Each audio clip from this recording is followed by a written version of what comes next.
So this guy is talking to the one above, and he asked the one above, he says, why is it that you made my wife to be so beautiful?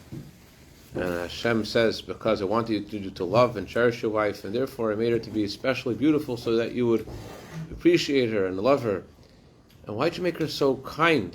I want your house to be a warm, welcoming house. Hashem says, you're so warm and welcoming, and therefore I wanted her to be kind. So together you build a beautiful place for people to come. And why did you make her such a good cook? So Hashem says, I wanted her to be able to invite people to your home, and they should all enjoy, and they should have Shabbat meals. And that's one more question. I'm not complaining, but why is she so a little bit not so smart? So Hashem said, well, I had to get her to agree to marry you. So, question is this, Josh. How do we get people in our life to feel, our children, people in our life, how do we give them strength? How do we make them feel strong and proud of who they are? And to give them the ability to be confident and to value their strengths and to go forward. It could be people very close to you, you love them very much, and they're good friends, but they feel very, very weak, they don't find themselves. So the question is, what can you do to empower someone? So this week's Torah portion, read about the donations that were given to build the tabernacle. And the Torah says that earlier, a few weeks ago, we read about the mitzvah to give the donations Hashem gave Moshe. The Jewish people should do it. But in this Torah portion, actually, Moshe does give over the mitzvah to the Jewish people. So that's why there's a lot of repetition this week. It seems like a lot of repetition this week's Torah portion. The Jewish people actually gave the silver and the gold and the copper. And there's a verse towards the end of all the donations.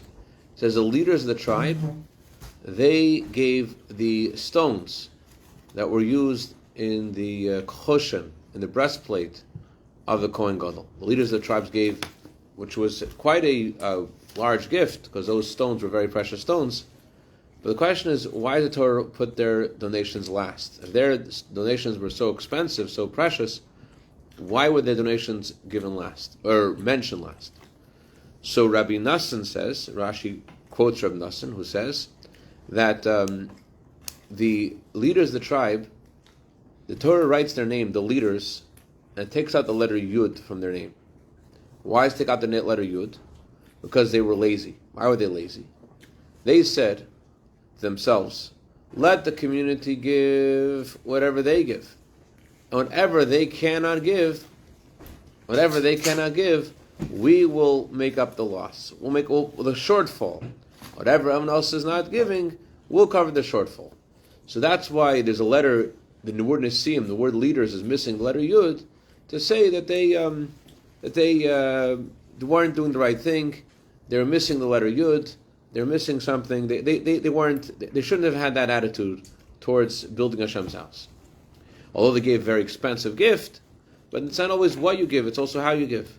So because they gave at the end, and they weren't conscious of they should have looked at it differently. They should have felt, hey, we want to be part of this. We want to be part of this mitzvah. We're excited about this. Let's be part of it. We want to do something. Instead of like, let them do it. If they don't finish, we'll give. That's why there's a letter Yud missing from their name saying that they didn't do the right thing. That's why when it came to the inauguration of the temple, when the temple was actually built, it was the leaders of the tribe who came first to offer sacrifices. Why are the ones they're the ones who offered sacrifices? Because they were last. The Jewish people actually gave everything. There was nothing left to give. Since there's nothing left to give, so they gave the stones for the breastplate, but that was the last thing to be given. And the reason they gave that was because nothing else to give. Everything was finished. It's actually interesting the way the Torah says everything was finished. The Torah uses seemingly Torah says a contradiction. It seems the Torah says Hamlach ha'is the work was enough. Then the Torah says v'ha'is there was an excess, there was a surplus. So the question is, which one was it? Was there enough or was there a surplus? Hey Josh, how come by the golden calf there was no surplus? By the tabernacle there was a surplus? Because who was collecting by the tabernacle? Moses. Who was collecting by the golden calf? people leave a little bit more. Their behavior leaves much to be desired. So if there's a surplus, they took it to themselves. That's the joke. Anyways. Yeah, but I'm smart enough to not believe in a golden calf and God just created all these miracles. I'm not going to go against God. I'm not that dumb. Good for you, Josh. I hope God sends you lots of gold, and you should have that challenge. Anyways, so. But I need to see God first. I haven't seen God.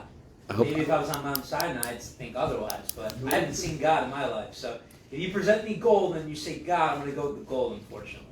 But if I see God, I might go with the God. I might go with God over. So here's my advice. Yeah. My advice is when the gold comes, don't think it's from the calf. All right, I'll give it to Daniel. All right, anyways, moving right along. So the Orach Chaim says it seems to be a contradiction. One place it says it was enough, and then the next word it says it was extra. Which one was it? Enough, just enough, or was it extra? So he says something fascinating. Because every Jew donated to the tabernacle. There was leftovers. There was excess. Hashem made a miracle. Hashem didn't want anyone's gift not to be included. So therefore Hashem made a miracle, and He caused all the gold and the silver and the copper and the wood to somehow merge miraculously into the structure of the tabernacle. So I don't know exactly how it worked, but I watched enough cartoons to guess. The gold and the silver and the copper just like exactly. So that's what the Orach Chaim says. There's another explanation. Paras Yosef, he says it was left over. What was left over? He says you always find the Jewish people at the forefront of philanthropy. All the way the Jewish people are giving all over the world in all kinds of causes, from the most necessary things to things that are not so necessary, to saving the whales, to saving. But the philanthropy comes from our father Abraham, and that's what the Torah says. It was left over. What was left over? Their kindness was left over. That their kindness is in us. It was an excess. It was a surplus. It remained in Shlomo. Why is Shlomo such a nice, kind guy? It's because it was an excess. It stays. It didn't go away. That's what the Paras Yosef says. The question is this, though. Put yourself in the shoes of someone who is trying to collect funds to do something. Someone's trying to build a synagogue. Come join us, Chaim, little Torah. It's kosher today. Here, keep her. Someone's trying to build a synagogue. Someone's trying to build a library. He's trying to build a school. And he tries to collect funds for the library, the school, the synagogue. Sounds familiar? Anyways, it's not an easy thing to do. Imagine, this never happened to me, I really wouldn't mind if it did, but imagine if I try to collect funds for whatever it is, someone says to you, hey, I'll take care of whatever the shortfall is. I'll take care of the shortfall. You collect whatever you collect, whatever is left, whatever you don't collect, I'll pay for. How would you feel if you had to collect the tzedakah? I know I would feel. I'd feel great. Done. I'll collect from here. I won't collect from here. But this guy says he'll pay for everything. If he'll pay for everything, it's fantastic. So why was it so bad? What the leaders of the tribe said, they said, let the community give what they can give, and we will give the rest. Why was that so terrible? It seemed to be a great offer. Oh, so the Amshon. There was a time when the previous Rebbe was in Warsaw, and in Warsaw there was also another tzaddik named the Amshonov Rebbe, a mayor of Amshonov. The Amshonov Chassidim have an interesting concept of time. They'd pray the morning prayers in the evening prayers in the morning. They do have Havdalah like on Tuesday. Like they always are prolonging whatever it is. Can you imagine? It's like everyone else is like praying Sunday morning with tefillin, and they're still in the middle of Shalosh Shudas. They're still in the middle of the Shabbos afternoon meal. That's how the way they don't work the same clock as everybody else. That's the way the tzaddikim of Amshonov traditionally. That was their custom. This chassid of Amshonov, he visited the previous Rebbe, and the previous Rebbe asked him, "Tell me something of the Amshonov Rebbe. What is Amshonov Rebbe? Tell me a thought from the Amshonov Rebbe." So the chassid said, I'll tell you about he didn't really want to say, but the previous Rebbe pressed, he should tell him something. So he told the previous Rebbe the following idea. He asked him this question: what was so bad about what the leaders of the tribe, what was so bad about that? So the Amshonov Rebbe said like this: what's a function of a leader? What's the goal? What is a leader supposed to be about? He's supposed to inspire the people. He's supposed to, first of all, see who the people are. He's supposed to understand who they are. He's supposed to appreciate who they are. So, if the leaders of the tribe saw, what did they think? They thought the Jewish people wouldn't give, right? They said they're not going to. What happened? They said, let them give what they're going to give. We'll give the rest. So they thought they're not going to finish the whole job. We'll be able to participate because they're not going to finish the whole job. They didn't properly assess who the Jewish people were. Since they didn't hear and understand who the Jewish people were, that's why the letter Yud was missing from their name. We'll see in a second what the letter Yud is about. But they're missing the idea of a leader. The leader has to understand and appreciate who their people are. And also, the word Nasi doesn't say Nusuim, it says Nisiim. What's a Nasi about? That's about lifting up the people. If indeed the people weren't going to give what was necessary to build a tabernacle, so then you should lift them up. You should encourage them. So that's why it's missing a letter Yud from their name. The letter Yud is the smallest of all the Hebrew letters, and represents the oneness of Hashem. It says in Tanya, the letter of Yud, the first letter of Hashem's name is letter Yud, and it's connected to the wisdom of Hashem. The wisdom of Hashem, Tanya explains, is a place where there it's revealed the Chachma, the wisdom of Hashem. What that really means is it's a revelation. Just like when our wisdom, we open an eye to the truth. The wisdom of Hashem is a window to the absolute truth. There's nothing besides Hashem. So the leaders of the tribe, they were missing the Yud. They didn't feel the goodness in the people they were meant to lead, and therefore they said, first of all, let them give what they can give, and then we'll do the rest. They didn't really feel who the Jewish people were, and they didn't look at their own responsibility. They're meant to lift them up, and therefore they took a back seat, and that was their mistake. There's an interesting concept in the Talmud from Rab Nassim. It's called Shibuda de Rab Nassim. Shibuda de Rab Nassim is like this: if I owe Beryl money, and Beryl owes Shaul money, so Rab Nassim says, I owe Shaul money. Halacha views, if I owe you money, you owe him money, Shaul can go directly to me to collect. Halacha doesn't view the debt as being separate, two separate debts. According to Rab Nassim, if I owe you and you owe Shaul, I owe Shaul money directly. So according to that, Rab Nassim was saying that even if they did inspire the Jewish people to give, but that doesn't take them away from their own responsibility to give. Fine, they could inspire others, but that doesn't, just because you could inspire others doesn't mean you have to roll up your sleeves. You don't have to roll up your sleeves and help and do something yourself. But there's a far more profound point over here, relevant to each of us. Each of us is a leader in some sense, a leader in our family, leader of our friends. Everyone has influence on others.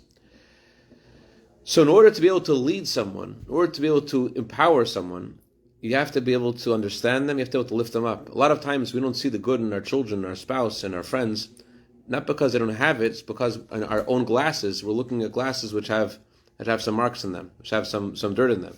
Because they have dirt and the dirt in our glasses are ego. Because of our ego, we hear things and we see things in others that aren't really there. It's really a reflection on what's going on inside of ourselves. When someone says, and your child says something, and you react right away, you don't really think who they are, you're losing a huge opportunity. Let me give you an example. Child says, I hate mommy. I hate mommy. It's an amazing opportunity. Okay, let's use you, Josh. I think it's dangerous to use you, but let's keep on going. When a child says, I hate mommy, the child is saying something.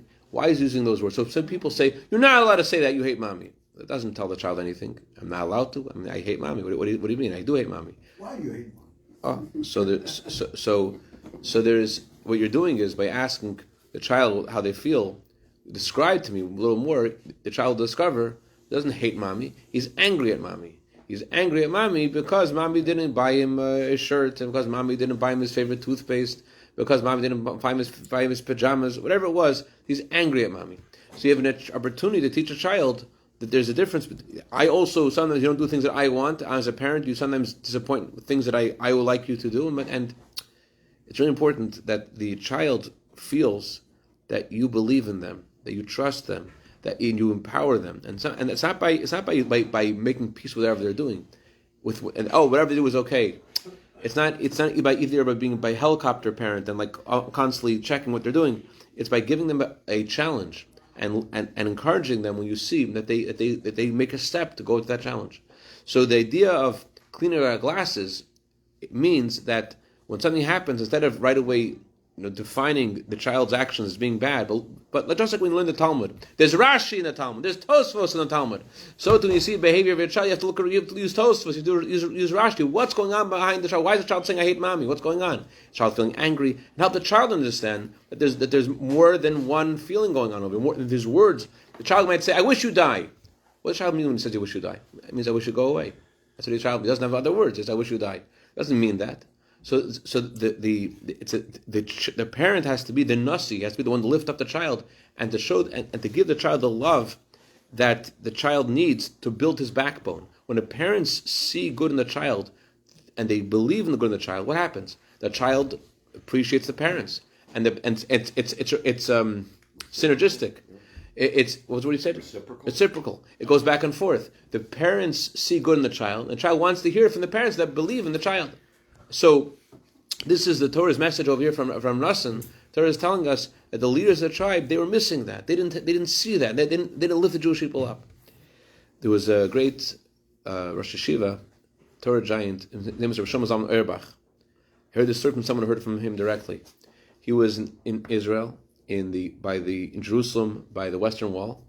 He's looking at the Western Wall, and just like staring at the Western Wall. And it was like I mean, that's interesting. Like maybe I don't know what they thought, but for a long time he said, "What is he seeing?"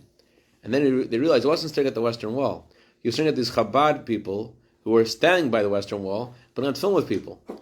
And they asked him, like, "What do you see, Rabbi Auerbach? Why are you so impressed by this?" He said, "Amazing, amazing." He says, I know many great rabbis who believe in Hashem, absolutely. Their trust in Hashem is infinite trust in Hashem. He says, but the Rebbe, he's the only one I know who believes in the Jewish people. If you would have told me that someone would come in with their parents' tefillin and ask everyone who's not religious to go put on tefillin, and people would stand in line, "Hey, I want to put on tefillin." As you see in Israel today, unbelievable what's going on. All these people who never before considered tzitzis and tefillin as something that's valuable, all of a sudden, so many people, hundreds and thousands of people are putting on tzitzis and tefillin. So he said, I never would have believed it. But the Rebbe believes in the Jewish people. The Rebbe sees the Jewish people as who they really are. And this is the first and most important ingredient in empowering your spouse, empowering your children. It could be that there's a scuffle and there's words that are used that aren't so helpful. But if you look past that, and you look beneath the surface, and you try to find the good, you bring out the best in the person in your life. You bring out, when you look for it and you believe in it, bring out their best. I'll tell you one more interesting thing from the Zohar. I'll let you guys go. The Zohar says that why is it that the leaders of the tribe brought the diamonds for the Kohen Gadol's breastplate? He said because the Kohen Gadol, by him wearing the Choshen Mishpat, it was an atonement for for arrogance. And that's why they had to donate for the Choshen Mishpat, to take away the arrogance. So it's what prevents us from seeing the good in others and feeling the good in others is our own arrogance. It's our own glasses. And the more we are willing to accept our own shortcomings and appreciating other people and realizing that a lot of it has to do with a reflection of ourselves, the more we get better at it. And our glasses get cleaner and cleaner until we're able to empower more and more people with what they need to be empowered by, with trust, with love, with kindness, and that's how we bring Mashiach with this. Any questions or comments or criticism? Yes, sir. Is there a connection with Ayin Tov in this? Yeah, Ayin Tov, exactly. Ayin Tov. Looking with a good eye, 100%. That's exactly the idea. Okay. Mendel Futterfass used to say the best character trait is Ayin Tov. Why? Ayin Tov, he says, if you have an Ayin Tov, you have a good eye, you have a generous eye, you're always happy. Why? What makes your animal soul happy? Everyone has a different animal soul. So one person's animal soul is happy because he gets a new car, because he gets a steak, because he gets a new house, because he got engaged, because he got a new suit. Someone's always getting something good. If you have a generous eye, you're always happy. So, because look at that! Oh, I'm so happy! Look what this person got. That's the Mendel Futterfass. If you can master Ayin Tov, you walk around like a million. But the main thing is, with your Ayin Tov, you bring out the best. You actually reveal the goodness that's there.